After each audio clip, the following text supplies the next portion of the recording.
Hello students, आप सभी का स्वागत है। आज हम लोग विज्ञान पढ़ने वाले हैं। ठीक है, कक्षा 10वीं जान ही रहे होंगे, कक्षा 10वीं, क्योंकि अब मैं अधिकतर आप लोगों को कक्षा 10वीं के ही विषय के बारे में बताता हूँ, है ना। विज्ञान में आज हम लोग विद्युत धारा परिपथ के बारे में समझेंगे, है ना। इसके बाद फिर इसके अंतर्गत क्या क्या चीज़ें हैं, क्या क्या शामिल किया गया है, उसके बारे में भी समझेंगे। सबसे पहला टॉपिक हमारा है विद्युत धारा, जिसको इलेक्ट्रिक करंट बोलते हैं इंग्लिश में। विद्युत धारा क्या है? देखिए, मान लीजिए हमारे पास इस प्रकार से कोई चालक है, इस प्रकार से कोई चालक है, और इस चालक में जो आवेश का प्रवाह हो रहा है, जिस दर से आवेश का प्रवाह हो रहा है, जिस दर से आवेश बह रहा है, उसको हम लोग विद्युत धारा कहते हैं। ठीक है, इसका अगर परिभाषा आप लोग बनाना चाहो तो इस प्रकार से बना सकते हो कि इकाई समयांतराल में किसी चालक में से जितना आवेश प्रवाहित होता है, इकाई समयांतराल में किसी चालक में जितना आवेश प्रवाहित होता है, उसको हम लोग विद्युत धारा कह सकते हैं। ठीक है ना। जैसे मान लीजिए कि अगर एग्जाम्पल के रूप में समझा जाए कि 10 सेकंड में इस चालक में जो प्रवाहित होती है आवेश, प्रवाहित होता है आवेश, वो है 100 कूलाम, क्योंकि आवेश का मात्रक होता है कूलाम, तो यहाँ पे आप सी या कूलाम हिंदी में लिख सकते हैं। तो 1 सेकंड में इसमें से कितना आवेश बह सकता है, ठीक है, एक के लिए बटा करेंगे, एकीकरण नियम लगाएंगे, तो यहाँ पे हो जाएगा 10 कूलाम। ठीक है, तो यहाँ पे जो ये 10 कूलाम आया पर सेकंड के हिसाब से, तो यही आवेश प्रवाह की दर है। आवेश प्रवाह की दर है कि 1 सेकंड में 10 कूलाम आवेश प्रवाहित होता है, और इसी को हम लोग विद्युत धारा का नाम देते हैं। ठीक है, क्योंकि विद्युत धारा का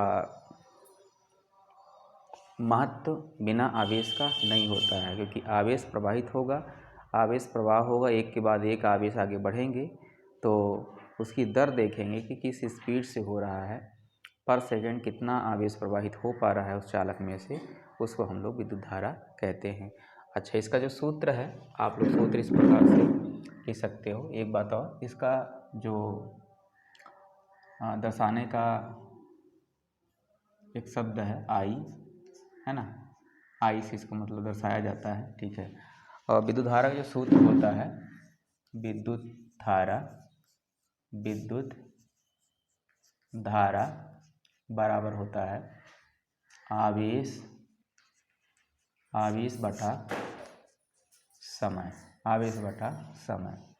ठीक है, और इसी सूत्र से ही परिभाषा इसका जो मैंने बताया वो बना हुआ है। इकाई समयांतराल में मैंने कहा, तो इकाई समयांतराल का मतलब हुआ कि t का मान 1 है, यहाँ पे t का मान 1 रखेंगे।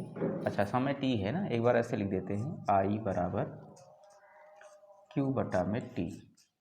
ठीक, तो अब यहाँ पे अगर t के स्थान पे हम 1 रख दें तो I बराबर क्या होगा, q होगा।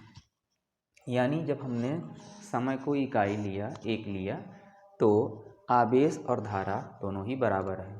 तो इसी से परिभाषा बना सकते हैं कि इकाई समय में किसी चालक में से प्रवाहित होने वाला कुल आवेश, जितना आवेश इकाई समय में इस चालक में से प्रवाहित होता है, वही कहलाता है विद्युत धारा। क्लियर है? विद्युत धारा समझ गए? अच्छा, विद्युत धारा का जो मात्रक है,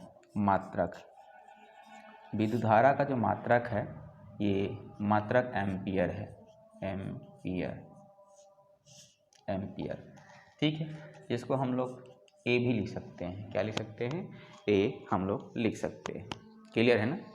समझ सकते हैं आप इस प्रकार से। ठीक है, अच्छा, जो इसका जो एम्पियर नाम पड़ा, ये तो वैज्ञानिक के नाम पर पड़ा है। वैज्ञानिक का नाम है, ये एक फ्रांसीसी वैज्ञानिक थे, सर आंद्रे मेरी इन्हीं के नाम पर पड़ा, सर आंद्रे मेरी एम्पियर पूरा नाम इनका है, जिनको फादर ऑफ इलेक्ट्रोडायनेमिक्स भी कहते हैं। ठीक है, और इन्हीं के नाम पर ही यहाँ पे एम्पियर इसका मात्रक रखा गया। ठीक है, क्लियर है ना। चलिए, तो आप समझ चुके हैं कि विद्युत धारा होता क्या है। आवेश प्रवाह की दर को विद्युत धारा, शॉर्टकट में ऐसे बता सकते हैं, आवेश प्रवाह की दर को विद्युत धारा हम लोग कहते हैं, है ना। हम लोग क्या, सभी लोग कहते हैं विद्युत धारा। ठीक है, आवेश तो जान ही रहे हैं आप लोग। आवेश जो कि इस करंट, मतलब करंट सप्लाई हो रहा है तो उसमें आवेश प्रवाहित होता है। ठीक है, धारा के विपरीत दिशा में इलेक्ट्रॉनों का प्रवाह होता है। आवेश होता क्या है, आवेश कितने टाइप के होते हैं, इसके बारे में थोड़ा सा चर्चा कर लेते हैं। देखिए, कोई भी जो चालक होता है ना, ये विद्युत रूप से उदासीन माना जाता है अगर इसमें किसी प्रकार का आवेश नहीं दिया गया तो। ठीक है, जैसे मान लीजिए ये चालक है हमारा, किसी भी धातु का मान लीजिए धात्विक चालक है हमारा। अब इसमें 20 प्लस आवेश है, 20 माइनस आवेश है। अब आपको पता है कि किसी भी परमाणु में इलेक्ट्रॉन प्रोटॉन होते हैं, उन इलेक्ट्रॉनों प्रोटॉनों में पाया जाता है क्या, इलेक्ट्रॉन में माइनस आवेश पाया जाता है और प्रोटॉन में धन आवेश पाया जाता है। ठीक है, तो उसमें आपको पता है कि अगर चालक उदासीन है, इसका मतलब हुआ कि इसमें जितने माइनस आवेश हैं उतने ही प्लस आवेश हैं, इसलिए ये उदासीन है। कोई ऐसा कारण हो सकता है कि इनके आवेशों में अंतर हो सकता है, और जहाँ अंतर हुआ वहीं पर ये आवेशित हो जाता है। ठीक है, जैसे कि मान लीजिए कि किसी कारण से इसमें से, अच्छा, किसी भी चालक से धनात्मक आवेश नहीं निकलता है, वहाँ से धनात्मक आवेश नहीं निकलेगा, सिर्फ ऋणात्मक आवेश निकलता है।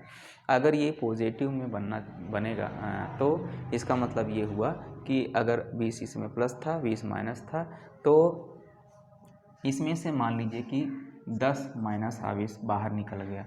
10 माइनस आवेश जब बाहर निकल गया, अब माइनस आवेश क्यों निकल रहा है, क्योंकि इलेक्ट्रॉन निकल रहा है। अभी घर्षण से करा सकते हैं, प्रेरण से करा सकते हैं, अब अलग अलग तरीके होते हैं। ठीक है ना। तो मान लीजिए कि यहाँ से इस चालक से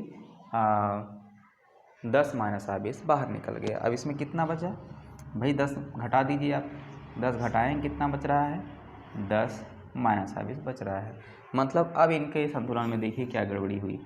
धन आवेश यहाँ पे 20 हो गया इस चालक में, और माइनस आवेश यहाँ पे 10 है, माइनस आवेश 10 है और धन आवेश आपका 20 है। मतलब अंतर आ गया इसमें, मतलब इसमें 10 धन आवेश ज़्यादा हो गया। अब धन आवेश ज़्यादा है, जिसकी वजह से ये जो हमारा जो चालक है वो धनात्मक बन गया। या ऐसा भी हो सकता है कि इसमें बाहर से कहीं से, भाई तरीका अलग अलग होता है, बताया ना मैंने। घर्षण से करा सकते हो, प्रेरण से है ना, प्रेरण की क्रिया करा सकते हो, या संपर्क करके करा सकते हो। ठीक है, मान लेते हैं कि दूसरा कंडीशन में कि इसमें से 20 माइनस आवेश और आ गए कहीं से, तो 20 जब आ जाएंगे तो अब कितना हो जाएगा, अब यहाँ पे 20 और हो जाएंगे, कितना हो गया, ये हो गया 40 माइनस आवेश इसमें। मतलब इसमें 40 माइनस आवेश हो गया और 20 धन आवेश है। इसका मतलब हो गया कि इसमें ज़्यादा कौन आवेश है भाई, किसी चालक में जो आवेश ज़्यादा होता है वो चालक उसी आवेश में आ जाता है। तो यहाँ पे 20 है, 20 तो इसको उदासीन बना देगा, इसका 20 माइनस बचेगा जो कि इसकी पृष्ठ पर होगा। ठीक है, और यादृच्छिक रूप से गतिशील होंगे, क्योंकि ये किसी बैटरी वगैरह से तो संपर्क किया नहीं गया है कि वो एक संरेखित होकर चलने लगेंगे, है ना। तो यहाँ वहाँ ये 20 बचे हुए गति करने लगते हैं, है ना। तो वो जो 20 हैं इस चालक को ऋणावेशित कर देगा। समझ गए आप लोग कि आवेश क्या है। और यही आवेश जो होते हैं ना, जो किसी चालक में धारा बहती है, तो यही आवेश ही विद्युत धारा प्रवाह का कारक होते हैं। अगर आवेश ना हो तो विद्युत धारा ना बहे, है ना। क्योंकि आपको पता है कि आवेश प्रवाह की दर, आवेश प्रवाह किस दर से चल रहा है किसी चालक में, किसी भी पृष्ठ से, किसी सतह से कितना चल रहा है किस हिसाब से, वही उसका धारा कहलाता है। ठीक है, तो विद्युत धारा आप लोग समझ गए। आगे हम लोग अगली क्लास में आगे बात करेंगे। अच्छा, थोड़ी सी बात कर लेते हैं ये परिपथ के बारे में। परिपथ क्या होता है? परिपथ के बारे में तो आप जानते ही होंगे कि अगर आवेश प्रवाह कहीं किसी चालक में से हो रहा है, भाई चालक कुचालक में तो होगा नहीं, है ना, कुचालक में तो होगा नहीं, सिर्फ चालक में होगा। तार हो सकता है, कोई लोहा हो सकता है, कुछ भी हो सकता है, ठीक है। तो अब यहाँ पे परिपथ का मतलब कि आप जब किसी उपकरण को चलाने के लिए आप तार बिछा देते हो, है ना, तार बिछा देते हो और उस तार के माध्यम से आवेश का प्रवाह होता है, अर्थात विद्युत धारा प्रवाहित होती है और आपका उपकरण चलता है कि नहीं। तो वो जिस माध्यम से चल रहा है, मतलब आवेश जो जिस माध्यम से चल रहा है, जिस तार से चल रहा है, वो परिपथ हो गया, ठीक है ना। क्या हो गया? परिपथ हो गया। अच्छा, परिपथ के घटक भी होते हैं। परिपथ के घटक का मतलब कि उस परिपथ के मार्ग में क्या क्या चीज़ें जोड़ी गई हैं, है ना, क्या क्या घटक होते हैं, इसके बारे में खैर मैं बाद में चर्चा करूँगा, अगले क्लास में देखेंगे, है ना। आज हम लोग बस इतना ही समझेंगे कि विद्युत धारा क्या है, ठीक है, और परिपथ क्या है। परिपथ तो समझ गए, जिस पथ से, जिस रास्ते से करंट का प्रवाह होता है, हम लोग वायरिंग करते हैं, है ना, तो उस वायर में से धारा का प्रवाह होता है, उसी को हम लोग कहेंगे क्या? परिपथ कहेंगे, ठीक है। परिपथ और भी मतलब बोर्ड वगैरह बना, कोई भी चीज़ जो है जिसमें से करंट का प्रवाह हो तो परिपथ है वो। क्लियर है ना। इसकी परिभाषा आप बस याद कर लीजिएगा, क्योंकि इसमें यही इम्पोर्टेंट है। विद्युत धारा क्या है? तो विद्युत धारा क्या है? आवेश प्रवाह की दर को विद्युत धारा कहते हैं। या फिर आप इकाई समय अंतराल वाला लिखना चाहोगे तो लिख सकते हो कि इकाई समय अंतराल में किसी चालक से होकर जितना आवेश प्रवाहित होता है उसे कहते हैं विद्युत धारा। क्लियर है ना। आई होप आप समझ गए होंगे। फिर आगे हम लोग अगली क्लास में देखेंगे, आगे के कुछ टॉपिक्स पढ़ेंगे। ऐसे धीरे धीरे करके हम लोग बढ़ते जाएंगे, ठीक है। अब शुरुआत हो गई है तो धीरे धीरे अगर आप चाहते हो कि यूं ही ऐसे ही हम लोग पढ़ते रहें, सर पढ़ाते रहें, तो वही मोटिवेट भी करना ज़रूरी होता है। और इसके लिए आप थोड़ा सा काम कर सकते हैं, आप अपने दोस्तों को वीडियो शेयर कर सकते हैं, चैनल सब्सक्राइब कर सकते हैं और लाइक कमेंट भी कर सकते हैं, ठीक है, ताकि मुझे भी लगे कि मैं पढ़ा रहा हूँ, व्यर्थ नहीं जा रहा है पढ़ाई, ठीक है। तो ठीक है, आज के लिए इतने काफ़ी, धन्यवाद।